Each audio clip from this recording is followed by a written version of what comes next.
What if you want to go camping, but you have no interest or it's just not in the budget to go buying a brand new big truck to pull a trailer? Well, if that sounds like something that might kind of be going through your head, I may have a good video for you today. What I'm going to do is go through over the last year or two a bunch of my personal favorite SUV towable campers that I've had a chance to put on camera. Now, the way that I'm going to qualify this, because SUV towable, man, that could mean a large number of things. I'm going to define it as a 5,000 pound GVW on the trailer, not empty weight, but 5,000 pound maximum loaded GVW or less, and emphasis on less. The lower you go below that number, the happier you're going to be. And remember, you always need to verify the capacities of your individual vehicle against, individual trailers. And again, this isn't intended to be some kind of all-comprehensive, all-encompassing one-stop shop resource. My goal with this is to give you a couple ideas on kind of maybe where to look and where to begin, and, to be able to show you something, it does need to be something that I've put on camera. So there's going to be a world of opportunities of things that I won't have on this list, but what you'll find is that most manufacturers in this small size, there's only a few ways to make floor plans work. A lot of them build the same layout, so if you see a layout that you like, maybe you can then start to hunt down which brands build that out there, even if they're not one on this video. I will also mention, I'm not really including what I'm going to call specialty stuff, like the crazy weird pop-up stuff, the A-frames, the square drops or box drops or whatever people call. It'll be mostly, traditional fully enclosed travel trailers that have a total maximum GVW weight, meaning curb weight plus max cargo, of 5,000 pounds or less. Let's get started. So what we're gonna do today is we're gonna fly through about 2.5 minutes of footage on a bunch of different trailers, and I'm gonna leave you a lot of links in the video description. If you see something you like, you wanna learn more, there's a full video link down there. There's also links for pricing and availability if you wanna kind of see how big of a dent one of these things is gonna put in your pocketbook. And I do wanna mention that the stuff we're going through today, it's in no hierarchy order. It's just going to be basically alphabetical by parent company. So, kicking things off with Coachmen. Their Apex family of campers actually has like 6 or 8 different opportunities that all fit within this under 5,000 pound GVW. And I don't want to sit here and blast you with every single one of them. So here's a look at a newer thing that they've come out with in their new remote series, which is actually their newest and lightest series of all. It's a 17R.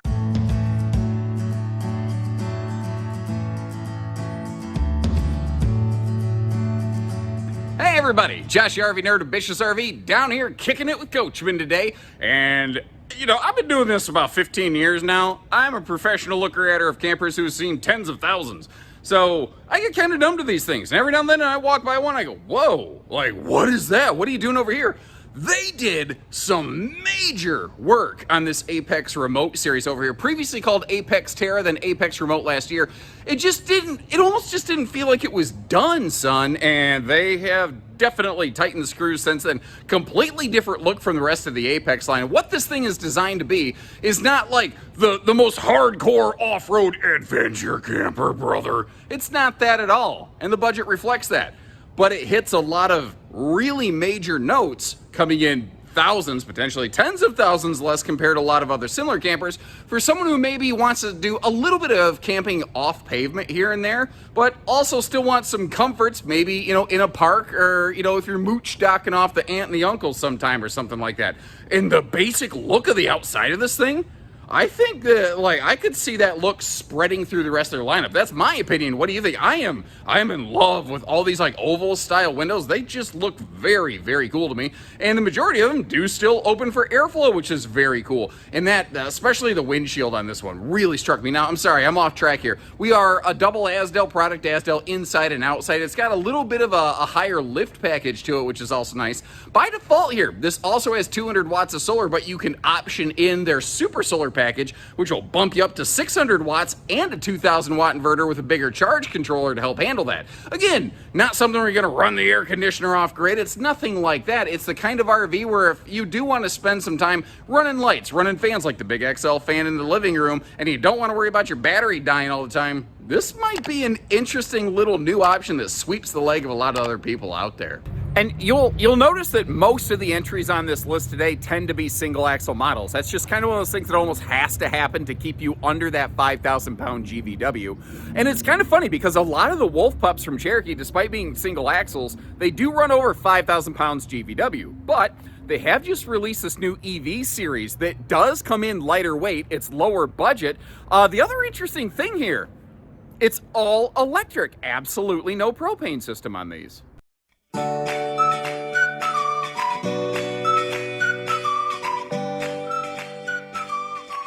Everybody, Josh the RV Nerd of Bish's RV here with a whole new generation of Cherokee RV, including the introduction of a new series, the Wolf Den.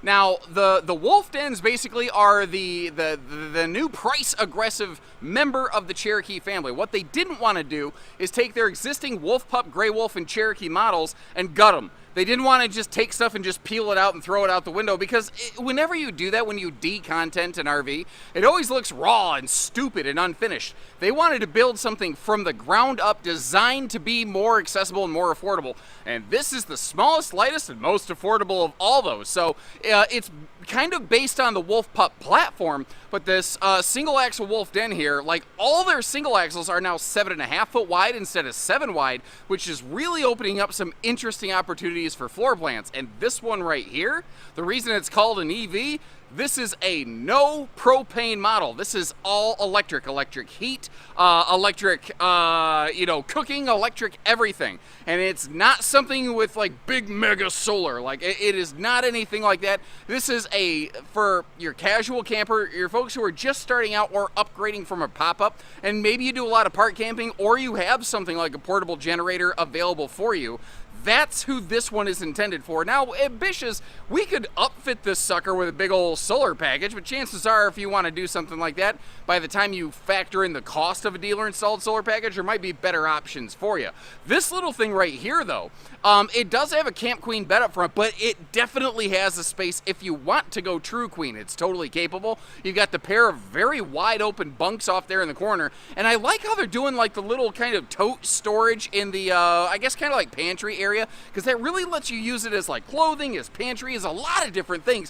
And the window overlooking the campsite of the RV, right over the kitchen sink, that really speaks to me. That's something I like. Now, it is not the be-all, end-all, the biggest, bad asbestos of all the campers. But I'm curious to know what you think about this little series as we go. Now, I would mention that No Boundaries also has quite a few entries that can fit in this list for us. The thing is, I've never had the good graces and opportunity to go, well, not good graces, that's not correct. Anyway, I've never had the opportunity, good fortune, that's the phrase I was looking for.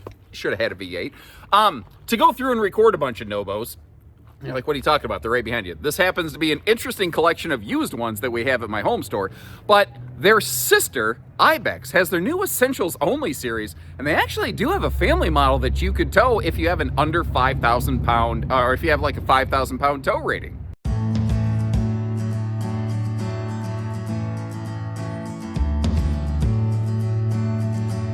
Hey everybody, Josh the RV Nerd of Bish's RV, down here at Ibex today, getting for the first time, finally, my hands on their more simpler Essentials Only series. Because the thing is, when you think of Ibex, most of the time you think of something like this. It's got that beast mode off-road suspension package, they have big solar packages, all that kinds of stuff. Or you might even be thinking of this crazy new, not a tiny house, but basically a tiny house suite series. And while those things are fun and neat, maybe you don't want all that, but maybe you like the idea of how Ibex does things like bigger, thicker, heavier roof and floor construction, but you just need a simple camper to go out. That's what this one is right here. Now, I know that was a very long intro, but I think it's really important to understand this is the Essentials Only edition, the BHEIEIO. What they do here is they have the same body and shell construction. Like, you still have Azdel under the fiberglass. There's still a lot of lamination involved. They're still using a 3/4 inch roof decking instead of a 3/8 like most brands. They're still using their like 1.25 inch, I think, plywood floor decking on top of their aluminum frame floor. They're doing all the same body construction, cabinet construction. It's just simpler appointments. Think of it just like a simpler trim package. That's what this one is right here. But they didn't chintz on the build. For someone like me, who doesn't need to go off-road, who doesn't need a tiny house, this is my camping right here, this is the kind of thing that works for me. And I love the fact that it still has stuff like a true queen bed and a bunch of the other little Ibex features that you might like from the other families. It just doesn't have the extra widgets and whiz bangs that a person like me doesn't need. Maybe you like them. You can get them like that. They make a version of this in the Ibex proper, but this is the Essentials Only series right here. So it's got some ups, it's got some downs, it's got some things you might not like as a result of the simpler trim package. You might like the Big Brother instead. I'm going to try to show you where they're different and why the Essentials Only edition is thousands of dollars less and lighter weight than a conventional Ibex. Because overall, I think they're pretty slick, but they're not going to be for everybody. And if you appreciate the candor and transparency, hit that subscribe button, like our video. Let's get going. Now, I mentioned how the Coachmen Apex group, they have a lot of models that fit within this category, but there's one company where every single thing they make in one of their brand segments qualifies for this list, and that's the Rockwood Geo E-Pro or Flagstaff E-Pro. Two names for the exact same thing. If it says Geo E-Pro or E-Pro on it, it doesn't matter which model it is under 5,000 pounds GVW, and quite often a nice clip below that. So the thing is, they're all generally pretty cool. I wasn't really sure which one to go with, so I thought I'd actually give us a look at this one right here. They're one of their newest models, the new 20 FKS, and it's the heaviest of the Geos. So if you can handle that one, you can handle any of them.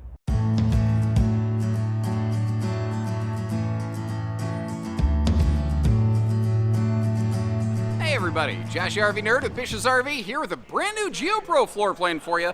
And, you know, Rockwood and Flagstaff have just been crushing the front kitchen kind of concept for a while, and they've brought that down to the little Geo E-Pro series here with a couple kind of surprising features. I don't know if it's crazy, I don't know if it's awesome, it might be crazy awesome, it might just be weird, I'm not sure.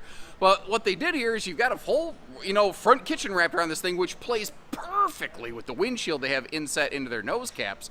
But in the back of this thing, you've got a 60 by 80 true queen bed, which is hard to find in a lot of the Rockwood and Flagstaff Geo E-Pro, E-Pro kind of series. But what's almost interestinger is there's a flip up down bunk above that, but because they didn't shove that bunk in like the radius nose of the trailer like so many brands do, it actually is pretty functional and pretty useful, and it goes side to side of the trailer, so a taller kid could fit on here, or you could just use it for cargo space or a cat den, or you could use that for like a duffel bag shelf or something like that. Like, this could be a solo camper. It could be a couples model. It could be one of those things where maybe you're a single parent who sometimes has your kids, sometimes don't. Single parents don't get enough attention in the RV industry. There's a lot of them out there who are just trying to go out and have a good time with their kids. But along with that, you may have noticed all the all the Rockwoods now, including the Geo Pros, all have slam latches. That is like a main request that I heard from so many people. I finally got tired of arguing about it. I said, fine, here's your slam latches. They've also improved the stabilizer jacks versus last year, which is another thing that I like to see, especially on a little trailer like this. Keeping little single axle stable, that can be a really hard, tricky find. This model is available with the power package, so if you want that 600 watts of juice, hey, see you, Anthony, sorry, I'm talking to people over here. If you want that 600 watts of juice, you want to be able to run the air off grid for a little bit, keep in mind, this is a model that's capable of doing that. Even a very interesting, almost split outside camp kitchen, like I said, well, and of course, the most important thing, this RV has the junk in the trunk storage system. Now, in the same way that Rockwood and Flagstaff are the same thing with different stickers, Salem and Wildwood are the same thing with different stickers. And one of their, they share kind of a middle ground name called FSX. And that, basically, that's all their single axle models. Also happens to be their toy haulers, which is an interesting combination. But they have like 5 or 6 different options that could work for us. So I thought I'd give you a look at 2 of them, one being a bunk model, and one being a non-bunkhouse model. Since there's 2 companies here, why not take a look at 2 floor plans? I first saw this idea kind of prototyped about 2 years ago, and I am pumped to see it finally making landfall.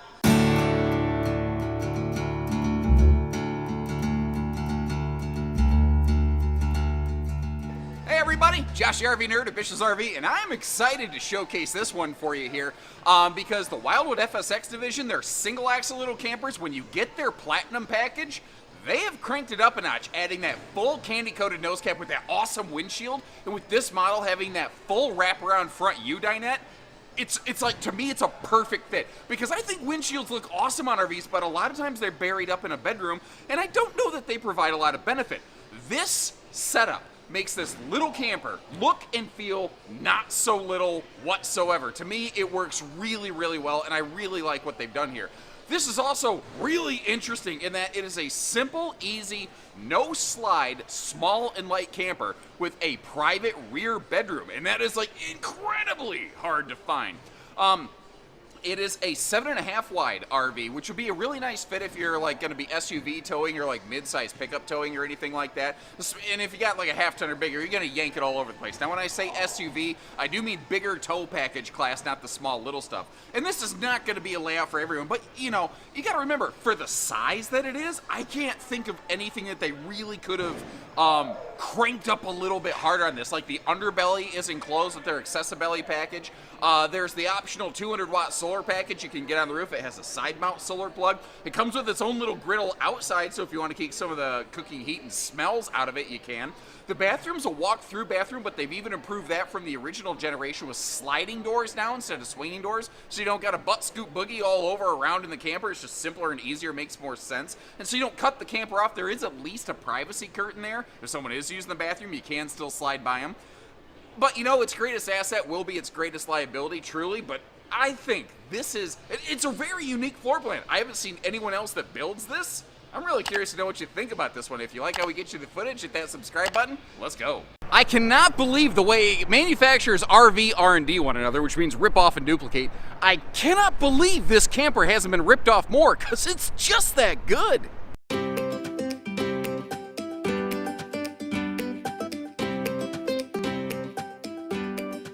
Hello everybody, Josh RV Nerd with Bish's RV down here at one of Forest River's plants, taking a look at a updated version of the 179 DBK Wildwood, or Salem, same thing. I'm just going to call it FSX moving forward from here, which probably stands for Fox Sox Xylophone. Yeah, that sounds right. Anyway, this is a brilliant camper. It is a concert of efficiency. Instead of the very traditional single over single bunk, they found a way. This is basically the smallest like double over double bunkhouse with a full like, you know, front bed for mom and dad or whoever that you're gonna find out there. It is slightly bigger than some of the other things, but the point of this RV is like, if you've seen a tandem axle bigger camper, but like you've just got a limited, like say SUV tow capacity or something like that, this one right here will let you pack the whole family in, gives you good campsite window coverage, reasonable storage for what it is. It's not the most amazing thing, although they've improved that recently here. And no slides, ease, simplicity. That's what you're gonna get here, an enclosed belly. Just a lot of really, really smart features. They changed up the window shade on the door side of the RV, so it doesn't have those annoying strings that hang down and get caught and the kids sit there and pluck them like it's a banjo or something like that. Then inevitably they get ripped out of the wall. You don't have to deal with that here. Giant fridge with the door that swings both ways. The kitchen counter space is a little bit limited. The sink's not massive. The tank capacities aren't massive. The cargo carrying capacity isn't massive. It's a basic family camper with some nice, smart decisions on where they went a little bit further. Like, it's got a little bit of a camp kitchenette, but nothing over the top. And I want to try to really paint the picture for you, what it is and what it's not. I don't want to overpromise and underdeliver on one of these things. And if you like that sort of fair approach, hit that subscribe button if you're new with us. Like our video if you've returned, and leave me a little note. All you regular members of the RV Nerd Herd out there, let me know you are out there and crank it up! Apparently I thought it was D. Snyder for a second, and we're not going to take it anymore. I don't know. Now, that FSX division of Salem and Wildwood also recently just came out with this LE series, kind of like that Cherokee Wolf Pup 16 EV, a basic, lightweight, low-dollar series that, as far as I can see, all of those LE models work for you as well. But Jay Flight's been making small, lightweight stuff for a while, and like a lot of the brands on this list, they have a collection of things that can work for you. There is one that always sticks out in their lineup though. Like, it seems like when you're looking at a small single axle couples camper, everybody builds the same layout with the same bathroom in the back, the same bed in the front. And Jay Flight, it's not that it's terribly different. They basically just move the door, and for some reason, it just reads totally different to me. And I like this one.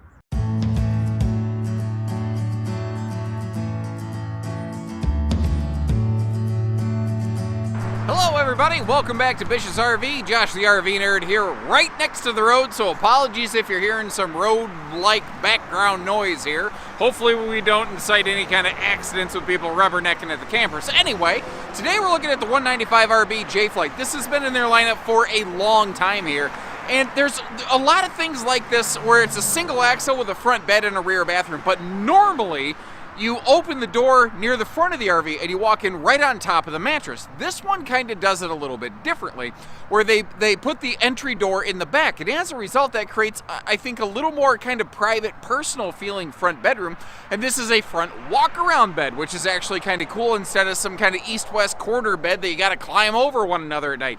Now this is an awesome little size for solo camping, but it could definitely be a cozy couples camper if you're a little bit closer, like some kind of young honeymooners or something like that. A couple years ago, they finally increased the interior height on these from being like only 6'1" inside to 6.5 feet, so you can walk around inside of it normally. Although if you're my height, if you're a little bit over 6 foot or bigger, you're still gonna have to stand with your head in the skylight in the shower, but at least they do that.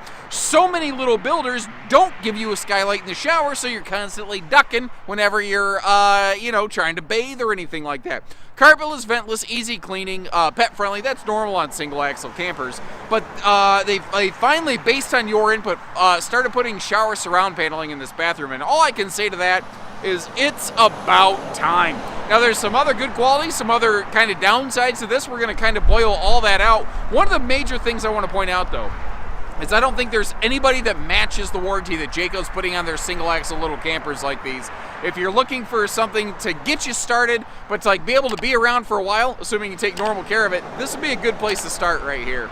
But if you're looking for a little more, flash, razzmatazz, razzle-dazzle, you're looking for a little more of an upscale package, you don't have to look very far, because thankfully right also within the Jayco family, you have the Jay Feather Micro Series, and these are arguably some of the more swanky, higher equipped single axle campers out there, and they make a couple good models. Now don't get me wrong, some of these things are going to really start approaching and pushing that 5,000 pound tow limit, but that's the restriction that we set for this video. How you choose to apply that to your specific scenario is up to you, and we can help guide you through that. We want to make sure that you're safe and comfortable towing your RV. But I still think of all the models that they've ever released, the 173 is nice, but the 166, for me, I still think is the best of the Feather Micro series, for my money. You know, it's funny, this was the very first Jay Feather Micro, and I still think it's their best one.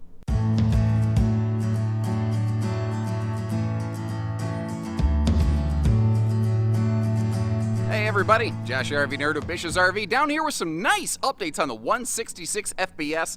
Again, this is the longest running Jay Feather Micro, and overall, I still think it's about their best floor plan, because what they managed to do here was pack like tandem axle storage and features into a smaller, lighter single axle kind of camper, where if you're solo or couples camping, like it's just maybe you and the old dog or something like that, or an iguana, I don't know what you have, I don't know your life, you could, you could get by in this thing pretty nicely without needing a giant like Bigfoot Gravedigger monster truck. A tow package midsize should generally handle this one pretty darn readily. It's 7.5 wide, it's dual Asdale walls, and they've done some nice little tweaks this year.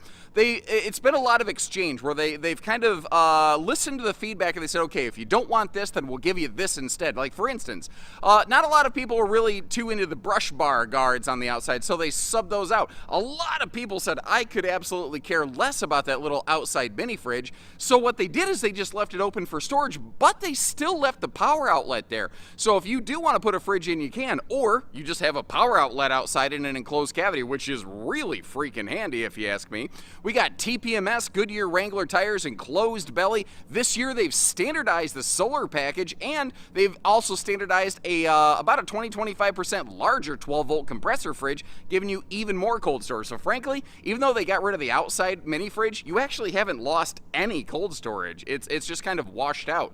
They've also gone with the refrigerator door could open from either side. So if you just want to pop in from outside to grab a drink, you can, or while you're inside the RV, you can open it the other way. It's just this floor plan they continue to dial in. Like the storage under the sofa is awesome. but it does have a couple hitches in its giddy up you might not like. Like the bed, it's only 54 inches wide. It's not a full 60-inch wide bed because they're going for a specific length target. And giving you information like that to help you make an educated decision for your hard-earned money, that's what I want to do here today. So thanks for tuning in. Like our video if you appreciate what we do. Subscribe if you haven't before.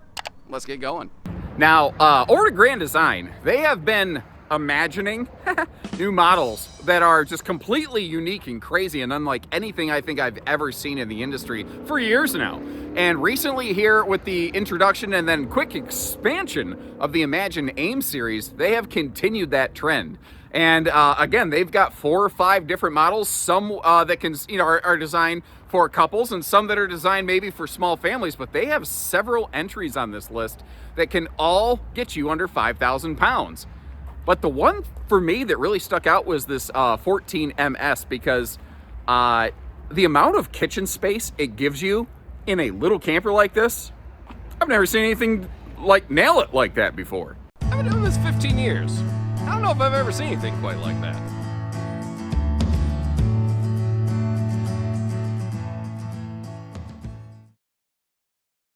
Hey everybody, Josh the RV Nerd of Bish's RV here with something a little wacky, weird, and different today. I don't know if you're going to love it, I don't know if you're going to hate it. I know that I thought it was pretty interesting. This is one of those new Imagine AIM series. This is their single axle smaller series. And this new model, the MS, has a Murphy bed in the slide, which sounds kind of wacky, and I've never seen a manufacturer really accomplish that effectively before now. It's always been like some kind of weird lumpy bed, and it is still a bendy bed mattress like you find with most of the Imagines, but it actually lays flat. It's not like half up, half down, kind of weird stuff. But what that accomplishes is it takes the biggest single fixture in a tiny camper, the bed, and it makes it go away. And during the day, you have a sofa staring straight at the entertainment center. They have an extended kitchen that you could easily use as like a dining bar. So you have dining, you have a sofa, and you have a bed with a really good kitchen and dedicated bathroom and something that's 17 feet 11 inches and barely weighs 3,700 pounds dry weight. They've done some very cool, different kind of things on here. Again, the front kitchen is surprisingly good. The prep space that you have in this little trailer is fantastic. The awning's not exactly large, but it's not like you could put a 20-foot awning on an 18-foot trailer, Up top, they've got a base battery tending solar package, but there's some other cool things here. Like, the AIM series is actually one of the first times you've seen Grand Design use Asdel or any sort of composites within their build, with the exception of a couple of their toy hauler ramp doors. They've also got an enclosed docking center, which is a little bit uncommon and not something you often find in a little rig like this. Goodyear tires, enclosed heated belly, all kinds of cool little things wrapped up in this one.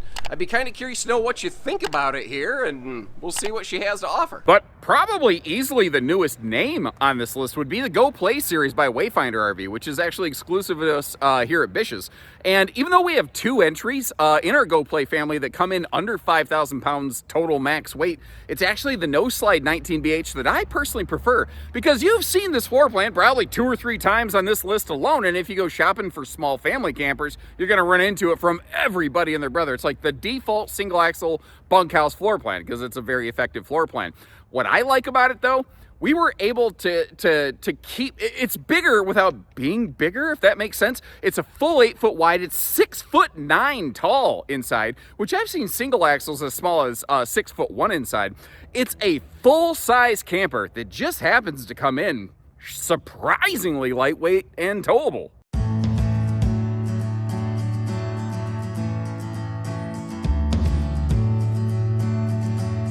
Hello and welcome everybody. Josh the RV Nerd of Bish's RV here with a couple little updates on our 19BH Go Play. This is the smallest, lightest, and least expensive of the entire Go Play series, which is an entire series dedicated to being less expensive, because what we've basically done here is we've partnered with the manufacturer who fulfills these for us, but instead of needing them to pay for for reps and food and lodging and national shows and stuff like that, we're taking on all the burden ourselves with work like this, like with this video that we're doing right here. So instead of an RV company who markets to dealerships and spends a lot of money doing it, we're bringing this straight to you and kind of cutting that out while still giving you a full-featured RV with absolutely nothing subtracted, so we're able to give you the whole package for a little bit less money as a result. Sometimes a couple $1,000s if you compare. But this RV right here brings some great things to the table. One interesting thing about this, it is 8 foot wide, but that actually creates a little more dinette space. It adds some extra storage up by the front bed that a lot of single axles typically lack. It adds some extra elbow room into the bathroom. These are also still a little bit taller than the average bear inside, which is very rare when you get into a small camper. It's a big small camper, basically. The underbelly of this is also still enclosed, which I think is cool. And now for 24, we are standardizing these with a 200-watt solar package, and we've tweaked up the interior decor a little bit. Now, there's some things on this that I still don't love, and I hope you appreciate that even though it's our exclusive branded trailer, I'm going to go through and still show you where I think they shine and maybe where I think they don't. But typically, areas where they don't shine, it's little low-dollar budget things that could fix it, stuff that even I, who an idiot with tools, could handle this thing. So if what you're looking for is like, we don't know where to start, we know we don't want a pop-up, we want a fully enclosed hard side camper, or maybe you just don't want something that requires a big truck, this is one that fits all those descriptions. But if that's a little basic for you, because admittedly, our Go Play series it's very basic. We have no qualms about calling it entry level. It's a great starter class or casual class camper. But if you're wanting a little bit more than that, Winnebago basically makes that same floor plan in the Micro Mini series with a few more of those kind of upscale sort of looks, feels, and features. Now, Winnebago has a whole collection of things that are super close to qualifying for this list, but in their Micro Mini family, most of them have a 5,500-pound GVW with very few exceptions. So I'm kind of curious, would you like me to make like a second version of a video like this, but maybe say for mid-size pickups rather than SUV towing? While you're answering that, here's a look at that Winnebago. What if somebody actually made a small family camper, but it wasn't built basic, it wasn't built simple, and it wasn't outfitted in a cheap fashion? And what if that was a real thing?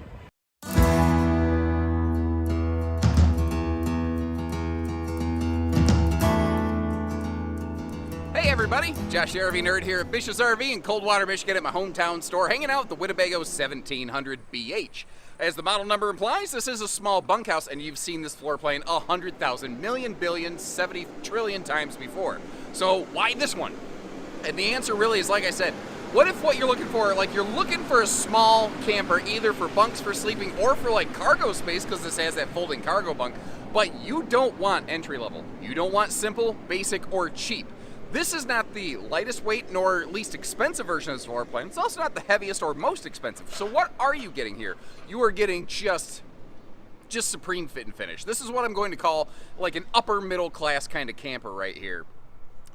We've got double Asdel walls. It still has a plywood floor, heavy use of aluminum structure through the RV, walkable roof with a ladder, which single axle campers very, very rarely have that.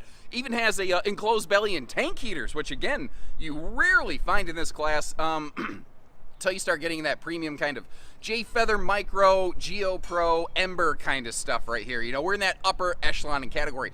Factory standard 190 watt solar is also another really nice find on this, but also some things like they did their kitchen a little bit differently, and they put a really good amount of storage in this thing. It does have one of the under the kitchen counter smaller fridges. It doesn't have one of the big giant 12-volt fridges like a lot of the bigger Bagos. And if you like that kind of fair, good and bad info as we go, make sure you hit that subscribe button and let's get started. So once again, if you appreciate videos like this, breaking down a lot of things and giving you a lot of ideas real fast, hit the like button on our video, subscribe if you haven't, and remember, in the video description, I left you a ton of links. If you want to see where we have one of these parked, how much we're asking, or if you want to catch a full video on one of these to kind of get more info on a model or a style of floor plan, click through on there. You might be surprised what, you might stumble into.